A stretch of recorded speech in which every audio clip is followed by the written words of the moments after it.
So hello everyone, welcome back to my YouTube channel study with prefer. तो कैसे हैं आप सभी? आई होप आप सभी अच्छे होंगे। तो आज मैं लेकर आया हूँ आप सभी के लिए बीए सेकंड ईयर का क्वालिफाइंग कोर्स जनरल अवेयरनेस का एग्जाम, जो आपसे पूछा गया था 2019 में। तो इसकी एक आंसर की आपके लिए लेकर आया हूँ, बिल्कुल सटीक आंसर की है। एक एक क्वेश्चन को मैंने बहुत ही डीपली से सर्च कर करके इसमें आंसर लगाए हैं। तो देख लेंगे, अपने अपने आंसर मिला लेंगे सभी। बुकलेट सीरीज है पी। चलेंगे, स्टार्ट करेंगे। वीडियो स्टार्ट करने से पहले जो भी स्टूडेंट अभी तक चैनल को सब्सक्राइब नहीं किए, सबसे पहले तो चैनल को सब्सक्राइब कर लें, क्योंकि इस चैनल पर हम सीसीएसई से रिलेटेड प्रीवियस ईयर पेपर को सोल्व कराते हैं। तो चलिए स्टार्ट करते हैं। पहला क्वेश्चन था आपके सामने, कैप्रिकॉर्न को हिंदी में क्या कहते हैं? तो कैप्रिकॉर्न को कहते हैं मकर। ठीक है। नेक्स्ट क्वेश्चन है, क्षेत्रफल की दृष्टि में भारत का विश्व में कौन सा स्थान है?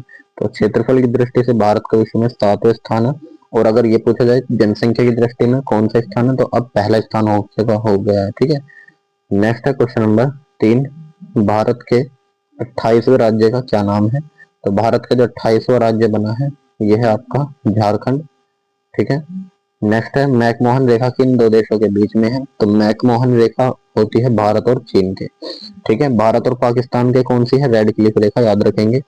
और भारत और अफगानिस्तान के बीच कौन सी है? डूरंड रेखा। अगला देखेंगे, माउंट आबू स्थित है। तो माउंट आबू आप सभी जानते हैं राजस्थान में स्थित है। नेक्स्ट है, चिल्का झील किस प्रदेश में स्थित है? तो चिल्का झील है आपकी उड़ीसा में। नेक्स्ट क्वेश्चन है, कोणार्क का सूर्य मंदिर भारत के किस राज्य में स्थित है? तो ये है आपका उड़ीसा में। ठीक है। मोस्ट इंपोर्टेंट है ये। नागार्जुन सागर बांध किस नदी पर स्थित है? तो नागार्जुन सागर बांध है आपका कृष्णा नदी पर। ठीक है। और भाखड़ा नांगल बांध किस पर है? सतलज पर। नेक्स्ट क्वेश्चन है क्वेश्चन नंबर 9, कोंकण रेलवे निम्नलिखित में से किस पहाड़ी श्रेणी से गुजरती है? इसका राइट आंसर क्या हो जाएगा? ऑप्शन नंबर सी, पश्चिमी तट पर। 10वां क्वेश्चन है, निम्नलिखित में से किस राज्य की सीमा बांग्लादेश से मिलती है? तो बांग्लादेश से किस राज्य की मिलती है? मेघालय की सीमा मिलती है। अगला क्वेश्चन है, भारत और पाकिस्तान को विभाजित करने वाली रेखा का नाम? अभी मैंने बताया था पीछे, रेड क्लिफ रेखा। ठीक है। मैकमोहन बता दे चीन, और डूरंड रेखा पाक और अफगानिस्तान। अगला है, नोबेल पुरस्कार भारत प्रारंभ किस वर्ष किया गया? तो नोबेल पुरस्कार जो है 1901 में स्टार्ट किया गया था। नेक्स्ट क्वेश्चन है 13वां क्वेश्चन, प्रसिद्ध स्वीडिश रसायन शास्त्री एवं अर्थशास्त्री की स्मृति में कौन सा पुरस्कार प्रदान किया जाता है? तो ये किया जाता है आपका नोबेल पुरस्कार। ठीक है। अगला क्वेश्चन है, नोबेल पुरस्कार कितने क्षेत्रों में दिया जाता है? तो 6 क्षेत्रों में दिया जाता है। अगला क्वेश्चन है, अलबरूनी द्वारा लिखित भारत का वृत्तांत है। तो अलबरूनी को तोता हिंद भी बोलते हैं, तो इसका इन्होंने लिखी थी किताबुल हिंद। अकबरनामा किसने लिखी थी? अबुल फजल ने। ठीक है। अगला क्वेश्चन है 16वां क्वेश्चन, शोभना नारायण किस लिए प्रसिद्ध है? तो यह है आपकी कथक नृत्यांगना। अगला है, कौन सा शब्द अन्य तीनों से भिन्न है? तो देखेंगे, ट्रेन, ट्रैक और कार। ये ट्रेन, ट्रक और कार ये बड़े वाहन है, जबकि साइकिल जो है ये 2 पहिए वाहन है, ये अलग हो जाएगा। कानपुर में 1857 ईस्वी में स्वतंत्रता आंदोलन का नेतृत्व किसने किया था? कानपुर में किया था आपका नाना साहब ने। ठीक है। और झांसी में किया था रानी लक्ष्मीबाई ने। ये सभी आपको पता होना चाहिए। भारत का विदेश व्यापार किस देश के साथ सर्वाधिक है? तो विदेश व्यापार भारत का सबसे ज्यादा यूएसए से है, अमेरिका से। अगला है 20वां क्वेश्चन, धन्वंतरी पुरस्कार किस क्षेत्र में दिया जाता है? तो धन्वंतरी आप सभी जानते हैं कि बहुत बड़े चिकित्सक हुए थे, तो ये चिकित्सा के क्षेत्र में दिया जाता है। 12वीं पंचवर्षीय योजना में आर्थिक विकास दर निर्धारित की गई। तो 12वीं पंचवर्षीय योजना में जो आर्थिक निर्धारित की गई थी 9.2%। मिश्रित अर्थव्यवस्था का क्या अर्थ है? तो मिश्रित का मतलब जिसमें सार्वजनिक भी हो और प्राइवेट भी हो, यानी निजी भी हो। अगला है क्वेश्चन नंबर 23, निम्न में से बेमेल को छांटना है। तो बेमेल का मतलब इनमें से अलग छांटना। देखो, हल्दी घाटी, पानीपत और कुरुक्षेत्र ये सभी तीनों एक ही जगह हैं, और जबकि मथुरा ये अलग हो जाएगा, यही अलग है इसमें। वंदे मातरम के रचयिता कौन है? तो वंदे मातरम के रचयिता थे बंकिम चंद्र चटर्जी। ठीक है। जबकि राष्ट्रगान के रचयिता किसने हैं? रविन्द्रनाथ टैगोर, ये आपको पता होना चाहिए। डिस्कवरी ऑफ इंडिया के लेखक कौन थे? तो डिस्कवरी ऑफ इंडिया के लेखक थे पंडित नेहरू। विक्रमादित्य के दरबार में महान ज्योतिषाचार्य कौन था? तो विक्रमादित्य के दरबार में कौन आए थे? आर्यभट्ट आए थे। ठीक है। इन्होंने ही शून्य की खोज की थी। गगन नारंग संबंधित है। तो गगन नारंग किससे संबंधित है? ये है आपकी शूटिंग से। अगला क्वेश्चन, भारत के कौन से राष्ट्रपति महान दार्शनिक थे? तो डॉक्टर एस राधाकृष्णन यानी डॉक्टर सर्वपल्ली राधाकृष्णन, जो कि आपके पहले उपराष्ट्रपति थे।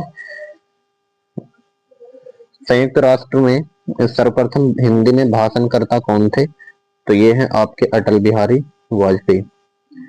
भारत के प्रथम लोकसभा अध्यक्ष कौन थे? तो भारत के प्रथम लोकसभा अध्यक्ष थे जीवी मावलंकर। अगला क्वेश्चन है, भारत के प्रथम कार्यवाहक प्रधानमंत्री कौन थे? तो ये है आपका राइट आंसर इसमें गुलजारी लाल नंदा। अगला क्वेश्चन है, भारत के दूसरे उपराष्ट्रपति कौन थे? तो दूसरे उपराष्ट्रपति बन जाएंगे डॉक्टर जाकिर हुसैन। भारत के प्रथम मुख्य निर्वाचक आयुक्त कौन थे? तो ये है आपके सुकुमार सेन। भारत के प्रथम फील्ड मार्शल कौन थे? तो ये है आपके फील्ड मार्शल कौन थे? जनरल मानेकशॉ। करो या मरो का नारा महात्मा गांधी ने किस आंदोलन में दिया था? तो ये आपको भारत छोड़ो आंदोलन में दिया था।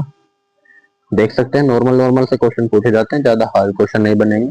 ऊपर इसकी आपकी जनरल नॉलेज होनी चाहिए, जबकि पेपर का नाम ही खुद जनरल अवेयरनेस है। तो ये केवल बच्चों की जनरल अवेयरनेस चेक करने के लिए होता है कि बच्चों को नॉलेज है भी या नहीं। अगला क्वेश्चन है, किसी राज्य की प्रथम महिला मुख्यमंत्री बनने वाली पहली महिला का नाम बताएंगे? तो सरोजिनी नायडू थी। ठीक है। अगला क्वेश्चन है, grand old man of India के नाम से जाना जाता है? तो दादा भाई नौरोजी ये जाने जाते हैं। जय हिंद का नारा किसने दिया था? तो जय हिंद का नारा दिया था सुभाष चंद्र बोस ने। अगला क्वेश्चन है, कांग्रेस की प्रथम महिला अध्यक्ष कौन थी? तो कांग्रेस की प्रथम महिला अध्यक्ष थी सरोजिनी नायडू। कांग्रेस ने पूर्ण स्वराज्य की घोषणा किस अधिवेशन में की थी? तो कांग्रेस ने जो पूर्ण स्वराज्य की घोषणा की थी लाहौर में की थी। महात्मा गांधी ने किसके कार्यकाल में असहयोग आंदोलन प्रारंभ किया? तो ये किया था आपका लॉर्ड चेम्सफोर्ड के समय में। स्वराज मेरा जन्मसिद्ध अधिकार है, यह कथन किसका है? तो यह आपका लोकमान्य बाल गंगाधर तिलक। भारत राष्ट्र कांग्रेस का प्रथम अध्यक्ष कौन था? तो भारत राष्ट्र कांग्रेस का जो प्रथम अध्यक्ष थे व्योमेश यानी डब्ल्यू.सी. बनर्जी। निम्नलिखित में से किस समाज सुधारक ने वेदों की ओर लौटो का नारा दिया? तो ये दिया था आपका स्वामी दयानंद सरस्वती ने। 45वां क्वेश्चन, भारतीय राष्ट्रीय कांग्रेस के संस्थापक कौन थे? तो ये है सर ए.ओ. ह्यूम। अगला क्वेश्चन है क्वेश्चन नंबर 46, महात्मा गांधी का सर्वप्रथम किसान सत्याग्रह आंदोलन कौन सा था? तो ये था सबसे पहला आंदोलन चंपारण 1917 आंदोलन। भारत सेवक समाज के संस्थापक कौन थे? तो भारत समाज सेवक संस्थापक थे गोपाल कृष्ण गोखले। आर्य समाज की स्थापना किस वर्ष हुई थी? तो आर्य समाज की स्थापना हुई थी 1875 में, जबकि ब्रह्म समाज की हुई थी 1828 में। निम्नलिखित में से कौन सा काला कानून भी कहलाता है? तो ये कहलाता है रोलेट एक्ट। ठीक है। 50 क्वेश्चन है, ब्रह्म समाज की स्थापना किसने की थी? तो ब्रह्म समाज की स्थापना की थी राजा राम मोहन राय। यहाँ पर दैनिक सरस्वती गलत लिखा है। ब्रह्म समाज की स्थापना किसने की थी? राजा राम मोहन राय ने। अगला क्वेश्चन बढ़ने से पहले यहाँ पर 50 कंप्लीट कर लिए हैं, तो 50 के लिए आप एक लाइक एक सब्सक्राइब जरूर कर दीजिए। चलिए आगे बढ़ेंगे। किस वायसराय को भारत में स्थानीय स्वराज का जनक माना जाता है? तो स्थानीय स्वराज का जनक माना जाता है लॉर्ड रिपन को। भारत में योजना आयोग कब गठित किया गया था? तो योजना आयोग कब गठित किया गया था? 1950 में, और इसी का नाम बदलकर नीति आयोग कर दिया था। ठीक है। भारत में नई औद्योगिक नीति का घोषणा कब हुई थी? तो 1991 में की गई थी। भारत में वित्त आयोग के गठन का प्रावधान संविधान के किस अनुच्छेद के अंतर्गत किया गया है? तो ये किया गया है अनुच्छेद 280। 55 भारत में 2000 के नोट पर किसके हस्ताक्षर होते हैं? तो सर याद रखेंगे भारत के जो है गवर्नर होते हैं रिजर्व बैंक के, उनके हस्ताक्षर होते हैं। 56वां क्वेश्चन है, भारत में 1 रुपए के नोट पर कौन हस्ताक्षर करता है? तो 1 रुपए के नोट पर करते हैं वित्त मंत्रालय के सचिव। अगला है, भारत में प्रति व्यक्ति न्यूनतम आय वाला राज्य कौन सा है? तो ये हो जाएगा आपका बिहार। अंतर्राष्ट्रीय व्यापार संगठन का मुख्यालय कहां पर है? तो अंतर्राष्ट्रीय व्यापार यानी बिजनेस जेनेवा में है। एशियाई विकास बैंक द्वारा भारत के किस नगर में आवासीय कार्यालय खोला गया? तो ये खोला गया था नई दिल्ली में। भारत में राष्ट्रीय आय की गणना कौन करता है? तो केंद्रीय सांख्यिकी संगठन यानी सीएसओ करता है। भारत ने पोखरण में दूसरी बार भूमिगत नाभिकीय परीक्षण कितने वर्ष पश्चात किया था? तो ये किया था आपका 24 वर्ष पश्चात सबसे पहला क्या था 1974 और फिर 1998, तो दोनों का गैप हो जाएगा 24 वर्ष। 62वां है पोखरण स्थित है, तो यह आपका राजस्थान में स्थित। 63वां है निम्नलिखित में से कौन सा सतह से सतह पर मार करने में सक्षम प्रक्षेपास्त्र है, तो ये था आपका पृथ्वी। अगला क्वेश्चन है CSIR के प्रथम निदेशक कौन थे, तो ये है आपके प्रोफेसर शांति स्वरूप भटनागर। भारत में सर्वप्रथम भूमिगत नाभिकीय परीक्षण कब किया गया था, तो ये किया गया था 18 मई 1974, अभी बताया ऊपर मैंने। प्रथम भारतीय उपग्रह कौन सा था, तो आर्यभट्ट था, याद रखेंगे इसको। अगला क्वेश्चन, उपभोक्ता संरक्षण परिषद के कितने भाग हैं, तो उपभोक्ता संरक्षण परिषद के 2 भाग होते हैं। राष्ट्रीय उपभोक्ता विवाद निवारण आयोग का मुख्यालय कहाँ पर स्थित है, तो यह है आपका न्यू दिल्ली में स्थित। अगला क्वेश्चन है उपभोक्ता विवाद निवारण हेतु प्रथम सीडी कौन सी है, तो यह है आपकी जिला न्यायालय, ऑप्शन नंबर बी। अगला क्वेश्चन है निम्नलिखित में से किस राज्य में उपभोक्ता संरक्षण अधिनियम 1986 लागू नहीं होता, तो यह हो जाएगा आपका Jammu Kashmir, B right answer. राज्य आयोग के सदस्यों में महिला सदस्यों की संख्या अनिवार्य रूप से कितनी होती है, तो ये होती है आपकी 1। उपभोक्ता संरक्षण अधिनियम भारत में किस वर्ष पारित किया गया, तो ये किया गया था आपका 1986 में। 73वां क्वेश्चन, उपभोक्ता संरक्षण अधिनियम किस दिनांक से लागू हुआ, तो ये हुआ था 1986 24 दिसंबर। मानवाधिकार संरक्षण अधिनियम 1993 में कितने अध्याय हैं, तो इसका राइट आंसर हो जाएगा ऑप्शन बी यानी 8। IBRD संबंधित है, तो ये संबंधित है आपका विश्व बैंक से, ऑप्शन नंबर सी। अगला क्वेश्चन है 76वां, संक्षिप्त रूप से NHRC सूचक है, तो इसका राइट आंसर हो जाएगा ऑप्शन नंबर ए राष्ट्रीय मानवाधिकार आयोग। अगला क्वेश्चन है भारत की संसद ने मानवाधिकार संरक्षण विधेयक कब पारित किया गया, तो ये किया गया था 1993 में। अगला क्वेश्चन है संयुक्त राष्ट्र द्वारा घोषित मानव अधिकार घोषणा पत्र में कुल कितने अनुच्छेद हैं, तो इसका राइट आंसर बनेगा ऑप्शन नंबर बी यानी 30। अंतरराष्ट्रीय वित्त निगम संबंधित है, तो इसका राइट आंसर बनेगा औद्योगिक विकास से। अगला क्वेश्चन है संयुक्त राष्ट्र संघ के सदस्यों की संख्या कितनी होती है, तो ये होती है 193। अगला क्वेश्चन है संयुक्त राष्ट्र संघ की स्थापना कब की गई, तो ये की गई थी 24 अक्टूबर 1945 में। संयुक्त राष्ट्र की महासभा में महत्वपूर्ण निर्णय कितने बहुमत से पारित होता है, तो इसका राइट आंसर हो जाएगा आपका 1 आधे से अधिक। नेक्स्ट क्वेश्चन है मंगलयान का प्रक्षेपण हुआ था, तो इसका राइट आंसर बनेगा श्रीहरिकोटा से। 84 देखेंगे अंग्रेजी शब्दकोश अनुसार किसे प्रथम रखा जाना चाहिए, तो कैसे निकालेंगे ध्यान से समझो। सबसे पहले देखो टी सभी में है, तो टी काट देंगे सब में से। उसके बाद देखो आर सभी में है, तो आर से आर कैंसिल कर देंगे। अब देखो सबसे पहले हमने टी कैंसिल किया सब में से, अब देखेंगे आर से आर काट देंगे। अब देखो यहाँ पर आई आया है, ऊपर दूसरे पर ई है, फिर ए है, तो सबसे पहले ए आएगा, तो पहले नंबर पर तो ये आ जाएगा। दूसरे पर आएगा आपका ए के बाद ई आएगा, यानी दूसरे पर ये आ जाएगा। उसके बाद आई आएगा, यानी तीसरा ये हो जाएगा, और चौथा ये हो जाएगा। तो अब इसने हमसे क्या पूछा है, शब्द का किसे प्रथम रखा जाना चाहिए, तो प्रथम कितना आएगा ट्रांसपोर्ट ए। क्लियर है। अगला है झारखंड की राजधानी रांची हो जाएगी, ये तो सभी को मालूम होगा। अगला क्वेश्चन है कोलकाता किस नदी के किनारे पर स्थित है, तो हुगली नदी के किनारे स्थित है, याद रखेंगे इसको। 87 कौन से अमेरिकी राष्ट्रपति ने यूनाइटेड नेशंस नाम दिया था, तो ये था आपका ऑप्शन नंबर डी रूजवेल्ट। अगला क्वेश्चन है जीएसटी कौन से संवैधानिक संशोधन से संबंधित है, तो जीएसटी है आपका 122वां संविधान संशोधन। मोस्ट इंपोर्टेंट क्वेश्चन है विश्व स्वास्थ्य दिवस कब मनाया जाता है, तो 7 अप्रैल, याद रखेंगे। सीसीएस के हर पेपर में पूछा जाता है, जो भी इससे रिलेटेड एग्जाम होते हैं, याद रखेंगे। देश बंधु कौन थे, तो देश बंधु थे चितरंजन दास। अगला क्वेश्चन निम्न श्रृंखला से लुप्त संख्या कौन सी है, तो लुप्त यानी देखेंगे इसमें कौन सी मिसिंग वर्ड है। देखो सबसे पहले 2 से 5 कैसे हुआ, 3 जुड़ा इसमें। उसके बाद 5 से 9 हुआ, तो यानी 4 जुड़ा। यहाँ पर 20 से 27 हुआ, यानी 7 जुड़ा।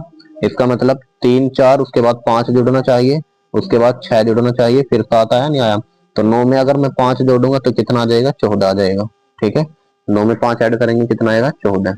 राइट आंसर 14 हो जाएगा इसका। अगला क्वेश्चन है निम्न श्रृंखला में कौन सी लुप्त संख्या होगी।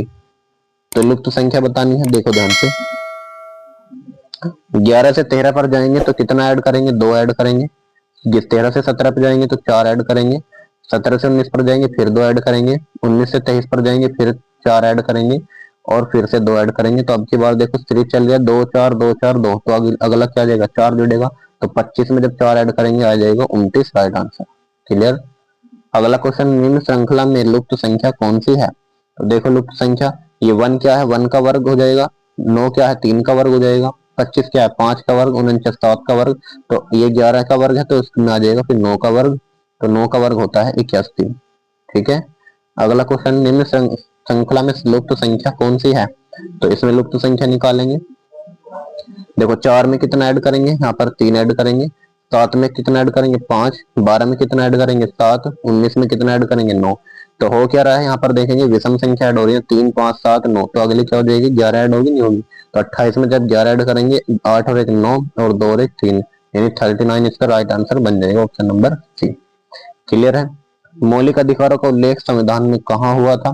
तो मौलिक अधिकारों का उल्लेख देखेंगे, प्रथम अनुच्छेद में है क्या, नहीं। प्रस्तावना में है क्या, नहीं। द्वितीय अनुच्छेद में है, नहीं। यह है आपका मौलिक अधिकार 12 से, अनुच्छेद 12 से लेकर 35 तक। ठीक है, तो इनमें से कोई नहीं, राइट आंसर बन जाएगा। निम्न श्रृंखला में से लुप्त संख्या कौन सी है। तो देखो लुप्त संख्या यहाँ पर 6 से कितने पर गए, 5 जुड़ा। फिर 11 से 21 पर गए, 10 जुड़ा। फिर 21 पर 36 जाएंगे तो कितना ऐड हो रहा है, 15 ऐड हो रहा है। और 36 से 56 पर जा रहे हैं तो कितना ऐड हो रहा है, 20 ऐड हो रहा है, नहीं हो रहा है। अब की बात देखो, यहाँ पर 5 में इसमें भी 5 ऐड हुआ, इसमें भी 5 ऐड हुआ, इसमें भी 5 ऐड हुआ, तो इसमें भी 5 ऐड होगा। तो ये आएगा आपका 25 और 25 ऐड करेंगे 56 में तो कितना आएगा, 5 6 11। हासिल को 1 6 और 2 8, यानी 81 इसका करेक्ट आंसर बन जाएगा। क्लियर है। अगला सवाल है 97। समूह में शब्दों से अन्य भिन्न शब्द चुनिए। तो देखेंगे सेब गेंदा गुलाब कमल। देखेंगे ये तीनों के तीनों क्या है, ये फूल है, जबकि सेब क्या है, एक फल है। तो ये इसमें अलग हो जाएगा। नेक्स्ट क्वेश्चन है 98। समूह से शब्दों से अन्य भिन्न शब्द चुनिए। तो गंगटोक हैदराबाद चेन्नई सिंहभूम, ये सब क्या है, ये राजधानी है। गंगटोक सिक्किम की राजधानी, हैदराबाद तेलंगाना की, चेन्नई यानी ये सब शहर हैं, और सिंहभूम ये कोई शहर नहीं है। तो ये क्या हो जाएगा, इसमें राइट आंसर बन जाएगा। 99 क्वेश्चन देखेंगे, समूह में शब्दों से अन्य भिन्न शब्द को चुनेंगे। दही मक्खन तेल और क्रीम। देखेंगे ये सब दूध से मिलके बने हैं। कौन कौन, एक तो दही, एक मक्खन और क्रीम, जबकि तेल जो है वसा से मिलकर बना है। तो ये इसमें अलग हो जाएगा। अगला क्वेश्चन है 100वां क्वेश्चन और लास्ट क्वेश्चन। समूह में शब्दों से अन्य भिन्न शब्द चुनिए। तो इसने बोला जनवरी फरवरी मार्च और मई। देखेंगे जनवरी कितने मंथ का महीना होता है, 31 का, 31 दिन का। फरवरी 28 का भी होता है और 29 का भी हो सकता है। मार्च कितने का होता है, 31 का। मई भी कितना होता है, 31 का। तो ये सभी देखेंगे, ये जनवरी भी 31 का है, पर मार्च भी 31 का है, मई भी 31 का है, जबकि फरवरी क्या है, ये 28 का है। तो इसलिए फरवरी क्या हो जाएगा, इसमें अलग हो जाएगा। क्लियर है। तो आई होप आप सभी को अच्छी लगी ये वीडियो, हेल्पफुल लगी है तो सब्सक्राइब करना ना भूलें। इसकी अगर पीडीएफ चाहिए तो नीचे लिंक दिया गया है, डाउनलोड पेपर पर क्लिक करेंगे तो आप डायरेक्ट डाउनलोड कर पाएंगे पेपर। और इनके नोटिफिकेशन मैं टेलीग्राम पर सबसे पहले डाल देता हूं, जो भी क्लासेस हम लेकर आते हैं, और उनकी पीडीएफ वगैरह आपको वहां पर मिल जाएगी। तो टेलीग्राम चैनल को जरूर से ज्वाइन कर लीजिएगा। अगर और कोई पेपर आपको चाहिए तो मुझे कमेंट बॉक्स में जरूर बताएं। तब तक के लिए मिलते हैं नेक्स्ट वीडियो में, तब तक के लिए जय हिंद।